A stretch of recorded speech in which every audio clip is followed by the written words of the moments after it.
አክብሮታዊ ሰላምታችን በያላችሁበት ድረስ የተወደዳችሁ የመሃል ሚዲያ አድማጭ ተመልካቾቻችን እንደምንውላችኋል። እነሆ ዘወትር በዚህ ሰዓት ወደ እናንተ የሚደርሰው መሃል ዜናችን ተጀምሯል። በቅድሚያም ዋና ዋናዎቹን በማሻገር እንጀምራለን። ለህገወጥ ቡድኑ ሊደርስ የነበረ የጦር መሳሪያ በቁጥጥር ስር ዋለ። ዝርዝር ዘገባን ይዘናል። የህወሓት ቡድን አሁናዊ እንቅስቃሴ በኢትዮጵያ አንድነትና ሰላም ላይ ትልቅ ስጋት መደቀኑን የትግራይ ዲሞክራሲያዊ ፓርቲ ሊቀመንበር ዶክተር አረጋዊ በርሄ ያስታወቁ። ዝርዝር ሐሳባቸውን አጠናቅረናል። የእስራኤሉ ጠቅላይ ሚኒስትር ቤንያሚን ኔታንያሁ በኢራን ውስጥ የሚገኘው የበለጸገ ዩራኒየም ሙሉ በሙሉ እስካልተወገደ ድረስ አሁን እየተካሄደ ያለው ጦርነት እንደማያበቃ አስጠነቀቁ። የሚለውን ከውጭ ይዘንላችኋል። ቀደም ብለን ያደረስናችሁ አበይት ርዕሰ ጉዳዮቻችን ናቸው። ውድ ተመልካቾቻችን ቆይታችሁ ከኛ ጋር ይሆን ዘንድ የአክብሮት ግብዣችንን እያቀረብን ከመሸጋገሪያ በኋላ ስንመለስ በዝርዝር ወደ ያዝናቸው መረጃዎቻችን እናልፋለን። እስከዚያው ድረስ ዜናውን ላይክ እና ሼር፣ ሚዲያችንንም ሰብስክራይብ በማድረግ ዜናውን ተጀምሮ ዘንድ የአክብሮት ግብዣችን ነው። ታላቅ የምስራች ከሜሪት ፕሮፐርቲስ ለንግድ ሱቅ ፈላጊዎች በሙሉ እርሶ ይነግዱ እንጂ ትርፋማ የሚሆኑባቸውን አሊያም ቢያከራዩ አዋጭ የሆኑ የንግድ ሱቆችን በመሃል ተክለ ሃይማኖት ለሽያጭ ማቅረባችንን ስንገልጽ በታላቅ ደስታ ነው። ሜሪት ፕሮፐርቲስ ከሰፊ ካሬ አማራጮች ጋራ ከ11 ካሬ እስከ 32 ካሬ የንግድ ሱቆችን ከ2.2 ሚሊዮን አጠቃላይ ክፍያና ከ440 ሺህ ብር ቅድመ ክፍያ ጀምሮ የግሎ ማድረግ ይችላሉ። እንዲሁም የመኖሪያ አፓርትመንቶችን ለምትፈልጉ ውድ ደንበኞቻችን ሜሪት ፕሮፐርቲስ አራዳ ፓርክ ፊት ለፊት ከባለ 1 እስከ ባለ 3 መኝታ አፓርትመንቶችን ከ30% ታላቅ ቅናሽ ጋራ ይዘንሎት ቀርበናል። ታዲያ ይሄ የማይደገም እድል ሳያመልጣችሁ ከስር ባለው ስልክ ይደውሉልን። ተመልሰናል። በቀዳሚነት ወደምንመለከተው መረጃችን አለፍን። ለህገወጥ ቡድኑ ሊደርስ የነበረ የጦር መሳሪያ በቁጥጥር ስር ዋለ። በአዊ ብሔረሰብ አስተዳደር ዞን ህገወጥ ብሬን ከ16 ጥይት ጋር ከፈንድቃ ከተማ ወደ ፓዊ ለማለፍ ሲሞክር በኬላ ፍተሻ መያዙ ተረጋግጧል። የህወሓት ቡድን አሁናዊ እንቅስቃሴ በኢትዮጵያ አንድነትና ሰላም ላይ ትልቅ ስጋት መደቀኑን የትግራይ ዲሞክራሲያዊ ፓርቲ ሊቀመንበር ዶክተር አረጋዊ በርሄ አስጠነቀቁ።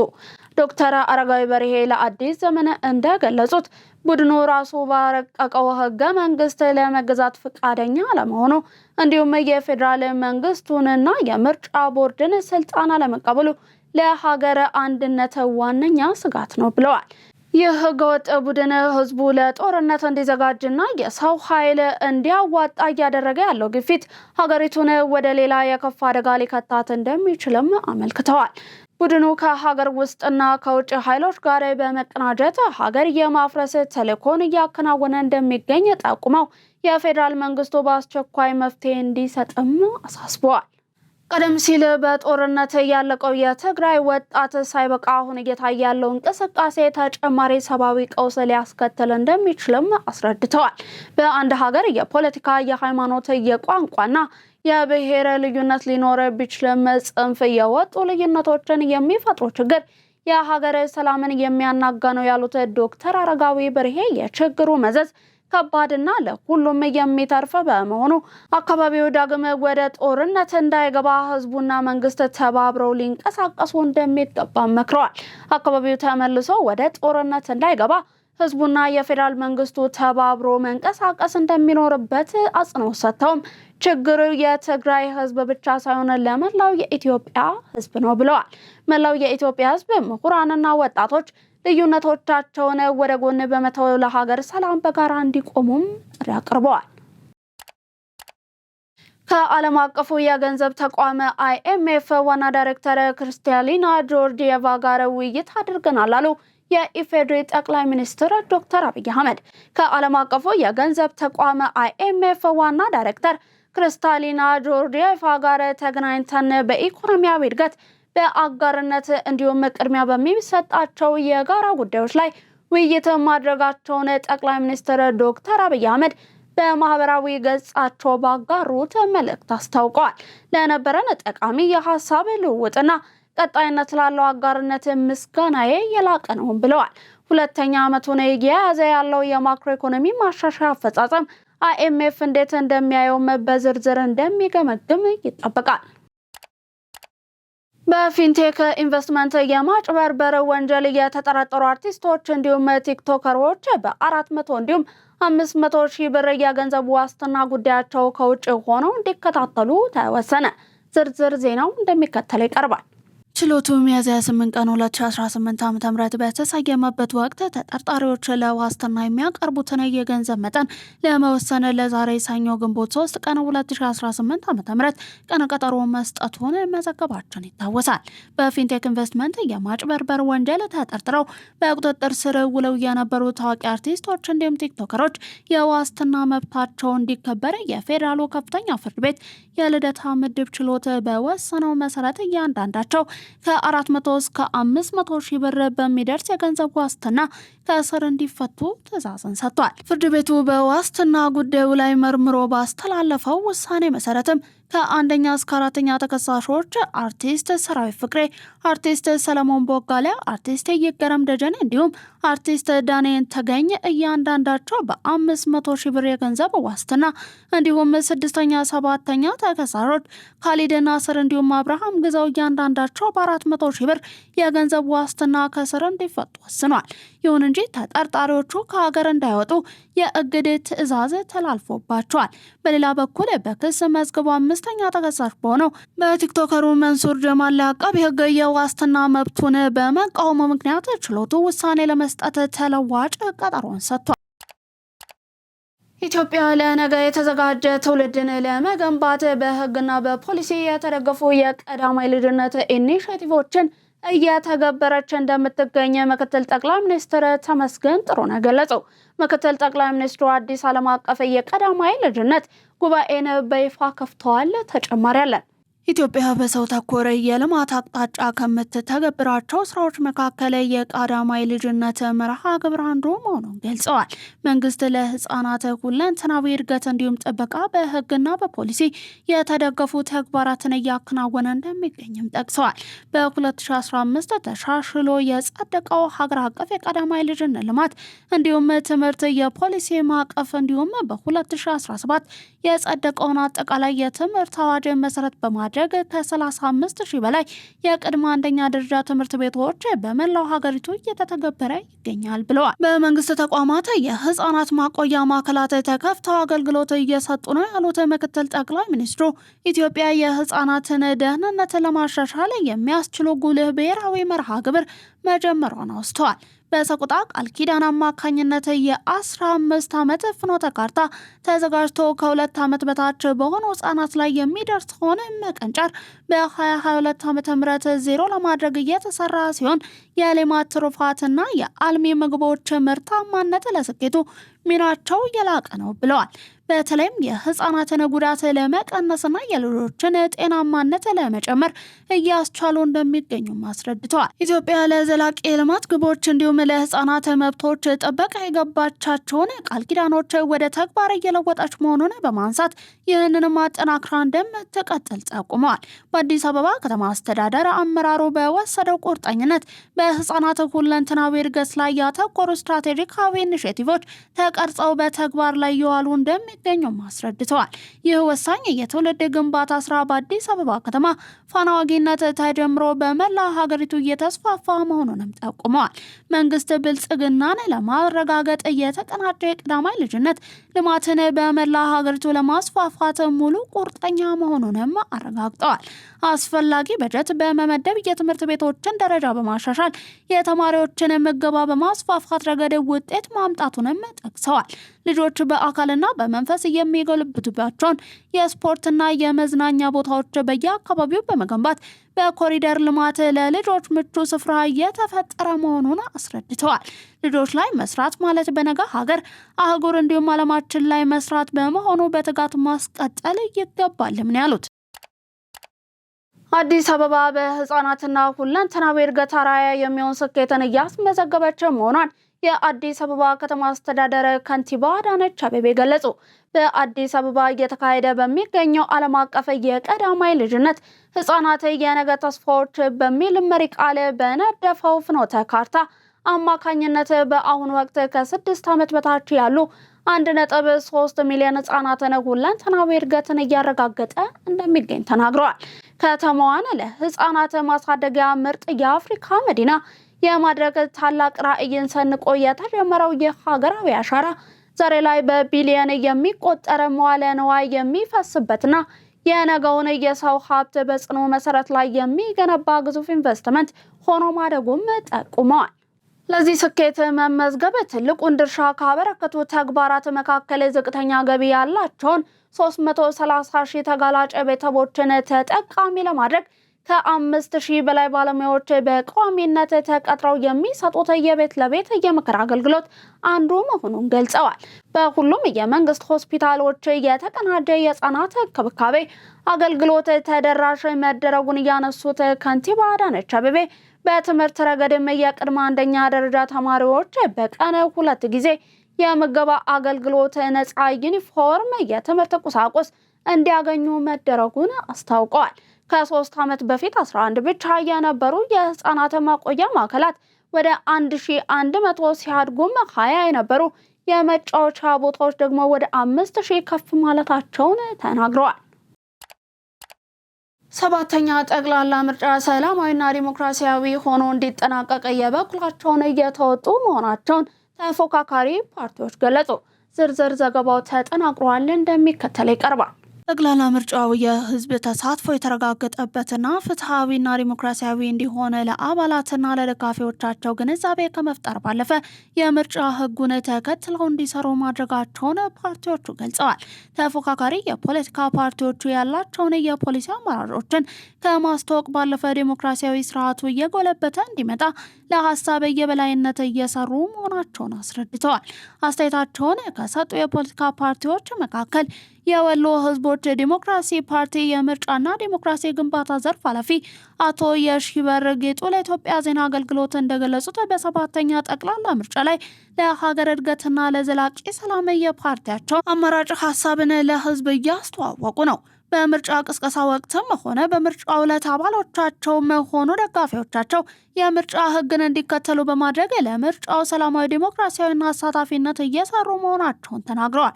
ለፖለቲካ ፓርቲዎች የተፈጠረው ምቹ ምህዳር ህብረተሰቡን የፖለቲካ ፓርቲዎችን የፖሊሲ አማራጭና ራዕይን ተረድቶ የሚፈልገውን ፓርቲ መምረጥ የሚችልበትን አውድ ለመፍጠር ማስቻሉን ገልጸዋል። ሌላው የሰላም ለኢትዮጵያ ጥምር ፓርቲ የምርጫና የፖለቲካ ጉዳዮች ኃላፊና የአገው ብሔራዊ ሸንጎ ፕሬዝዳንት አቶ አላምራው ይርዳው እንደገለጹት በጠቅላላ ምርጫው ፓርቲያቸው ሰላምና ልማትን ጨምሮ በተለያዩ ዘርፎች የሚያከናውናቸውን ተግባራት ለህዝብ በተለያየ መንገድ አስታውቋል። በምርጫው ጠንካራ ፉክክርና ክርክር ከማድረግ ባለፈ ተአማኒ፣ ሰላማዊና አሳታፊ እንዲሆን አበክረው እየሰሩ መሆናቸውንም ተናግረዋል።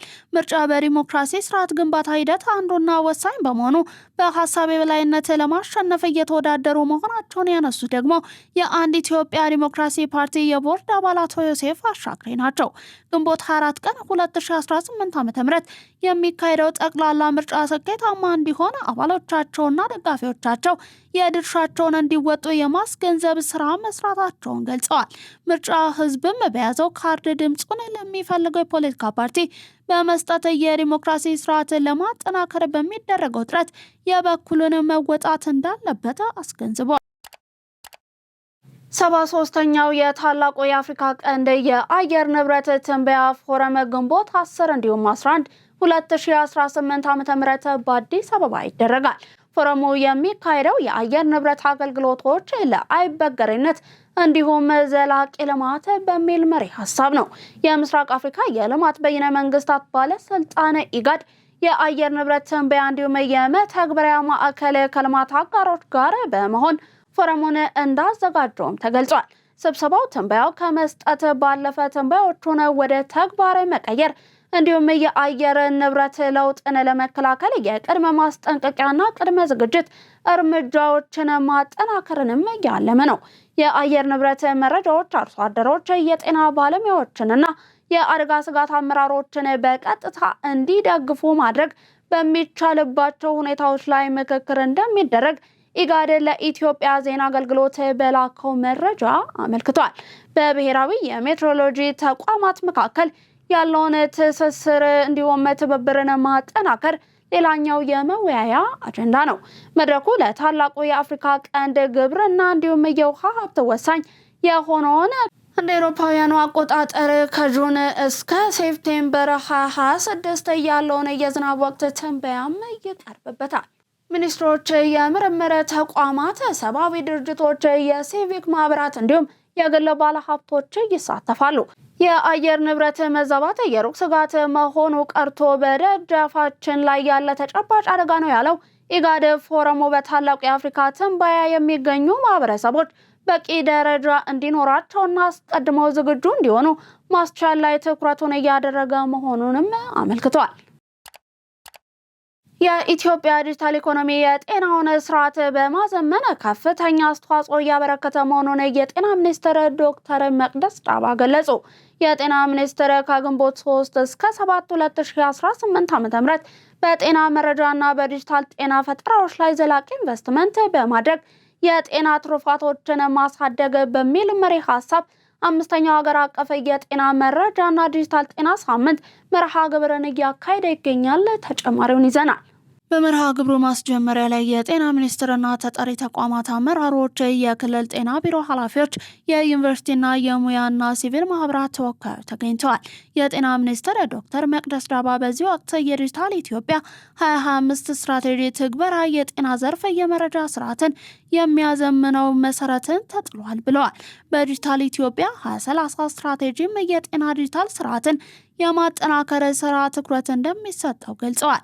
በዚህም የኢትዮጵያ ዲጂታል ኢኮኖሚ ስርዓት የጤናውን ዘርፍ በማዘመን ከፍተኛ አስተዋጽኦ እያበረከተ መሆኑን አስረድተዋል። በጤናው ዘርፍ በትኩረት ከሚሰራባቸው 5 ምሰሶች መካከል የመረጃ ስርዓት አንዱ መሆኑን አንስተዋል። ጠንካራ የጤና መረጃና ዲጂታል ጤና ለዘርፍ አፈጻጸምና ለህብረተሰብ ጤና መሻሻል ጉልህ ሚና እንዳለውም ተናግረዋል። ሁሉን አቀፍ የጤና ስርዓት ለመዘርጋትና የጤና የዘላቂ ልማት ግቦችን ለማሳካት ዲጂታል ጤና ወሳኝ መሆኑን ገልጸዋል። የዲጂታል ጤና አበረታች ውጤቶች አስመዝግቧል ያሉት ሚኒስትሯ ከ47 በላይ የዲጂታል ጤና መሳሪያዎች በሀገር አቀፍ ደረጃ ስራ ላይ እየዋሉ እንደሚገኙም አንስተዋል። ለጤናው ዘርፍ ትራንስፎርሜሽን የግሉ ዘርፍ ተሳትፎ እንዲሁም ስታርታፖች አነስተኛና መካከለኛ ኢንተርፕራይዞችን በተጠናከረ በታቀደ መልኩ ማሳተፍ ወሳኝ መሆኑንም ገልጸዋል። ዩኒቨርሲቲዎችም በሰው ሀብት ልማት የምርምርና ፈጠራዎችን በማበረታታት ገንቢ ሚናን በመወጣት የመረጃና ዲጂታል ጤና እንዲጠናከር መስራት እንደሚጠበቅባቸው ተናግረዋል። አምስተኛው ሀገር አቀፍ የጤና መረጃና ዲጂታል ጤና ሳምንት መርሃ ግብርም ለጤናው ዘርፍ ቀጣይነት ያለው የዲጂታል ለውጥ ሚና ከፍተኛ አስተዋጽኦ እንደሚኖረው አንስተዋል። እየተመለከታችሁ የምትገኙት ለዛሬ ለተሰኘው ወደ እናንተ እንዲደርስ ያጠናቀርናቸውን ከመሃል ሚዲያ ማል ዜናችንን ነው። ውድ ተመልካቾቻችን፣ አሁን ደግሞ ከውጭ የዜና ምንጮች ወደ ያዝናቸው እናልፋለን። ታላቅ የምስራች ከሜሪት ፕሮፐርቲስ ለንግድ ሱቅ ፈላጊዎች በሙሉ እርሶ ይነግዱ እንጂ ትርፋማ የሚሆኑባቸውን አሊያም ቢያከራዩ አዋጭ የሆኑ የንግድ ሱቆችን በመሃል ተክለ ሃይማኖት ለሽያጭ ማቅረባችንን ስንገልጽ በታላቅ ደስታ ነው። ሜሪት ፕሮፐርቲስ ከሰፊ ካሬ አማራጮች ጋር ከ11 ካሬ እስከ 32 ካሬ የንግድ ሱቆችን ከ2.2 ሚሊዮን አጠቃላይ ክፍያና ከ440 ሺህ ብር ቅድመ ክፍያ ጀምሮ የግሎ ማድረግ ይችላሉ። እንዲሁም የመኖሪያ አፓርትመንቶችን ለምትፈልጉ ውድ ደንበኞቻችን ሜሪት ፕሮፐርቲስ አራዳ ፓርክ ፊት ለፊት ከባለ 1 እስከ ባለ 3 መኝታ አፓርትመንቶችን ከ30% ታላቅ ቅናሽ ጋራ ይዘንሎት ቀርበናል። ታዲያ ይሄ የማይደገም እድል ሳያመልጣችሁ ከስር ባለው ስልክ ይደውሉልን። የእስራኤሉ ጠቅላይ ሚኒስትር ቤንያሚን ኔታንያሁ በኢራን ውስጥ የሚገኘው የበለጸገ ዩራኒየም ሙሉ በሙሉ እስካልተወገደ ድረስ አሁን እየተካሄደ ያለው ጦርነት እንደማያበቃ አስጠነቀቁ። ኔታንያሁ ከኢራን ጋር ያለው ውጥረት ገና መቋጫ እንዳላገኘና የቴህራን የኒውክሌር መርሃ ግብር ዋነኛ ስጋት ሆኖ መቀጠሉን ተናግረዋል። ጠቅላይ ሚኒስትሩ ከኢራን የሚሰነዘረው ጥቃትና ቀጠና ለመረጋጋት አሁንም ባለበት በመሆኑ እስራኤል ዝግጅቷን እንደማታቆም ገልጸዋል። ኔታንያሁ በሲቢኤስ 60 ሚኒትስ ፕሮግራም በሰጡት ቃለ መጠይቅ ምንም እንኳን በሀገራቱ መካከል የተኩስ አቁም ጥረት ቢኖርም እስራኤል የኢራንን የኒውክሌር ስጋትን እንደ ቀዳሚ አጀንዳ እንደምትይዝ አስታውቀዋል። ይህ መግለጫ የወጣው በሁለቱ ሀገራት መካከል ያለው ወታደራዊና ዲፕሎማሲያዊ ፍጥጫ በከፍተኛ ደረጃ በጨመረበት ወቅት መሆኑ ጉዳዩን አሳሳቢ አድርጎታል።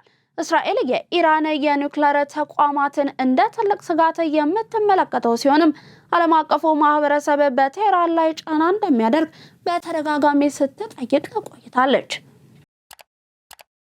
ለዛሬ ለተሰኞ ወደ እናንተ እንዲደርሱ ያጠናቀርናቸውን የቀን መረጃዎቻችንን አበቃን። ውድ ተመልካቾቻችን ዜናውን ምርጫችሁ አድርጋችሁ ማል ሚዲያን ስትመለከቱ ስለነበር እጅግ እናመሰግናለን። ዜናውን ላይክ እና ሼር፣ ሚዲያችንን ሰብስክራይብ በማድረግ ቤተሰብነታችሁን ታጠነክሩ ዘንድ የአክብሮ ግብዣችን ነው። ከዩቲዩብ ባለፈ በቲክቶክ፣ በፌስቡክ እንዲሁም ቴሌግራም ገጾቻችን ተጨማሪ የመሃል ይዘቶችን መመልከት የምትችሉ መሆኑን ከወዲሁ ለመግለጽ እንወዳለን። በኔ ቦታ በቃው። ሰናይ ቀን ተመኘን።